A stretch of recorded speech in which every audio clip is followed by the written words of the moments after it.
I'm going to show you how to make a soda bread. This is so versatile, so quick, so easy, anybody can do it. I've got a bowl into which I'm going to add some white flour straight in and some wholemeal flour straight in, half and half. I'm going to use a teaspoon of salt, gives a little bit of a kick in flavour. A teaspoon of bicarb, straight in, and obviously buttermilk. If you haven't got buttermilk, you can use milk if you want to. But what forces this whole bread to rise is the reaction with the buttermilk and the bicarb. You've got the acid and the alkali, and that's what forms all these beautiful bubbles and helps the bread rise. Now, scrape this out. Then, rather than getting your hands really dirty, use a wooden spoon initially.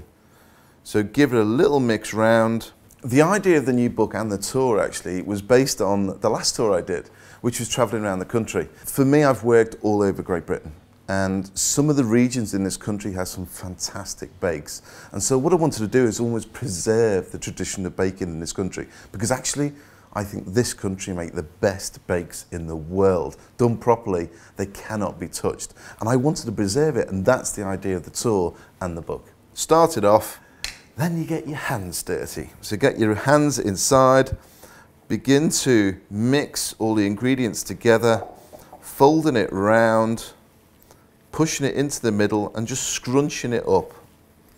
And eventually, this will come together into a ball of dough, and it's coming together now. You can see how much I've got there, and there's a little bit of residue of flour inside. What I want readers to get out of the book and the tour is to get into baking, to find out from their region what they're famous for, whether it's using the ingredients or it's basically a traditional recipe that's been passed down.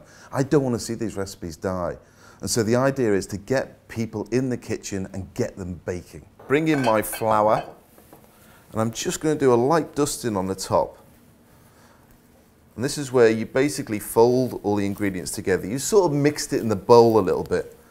So a little bit of a manipulation, push it down, fold it up, shape it into a ball by pushing your hands underneath.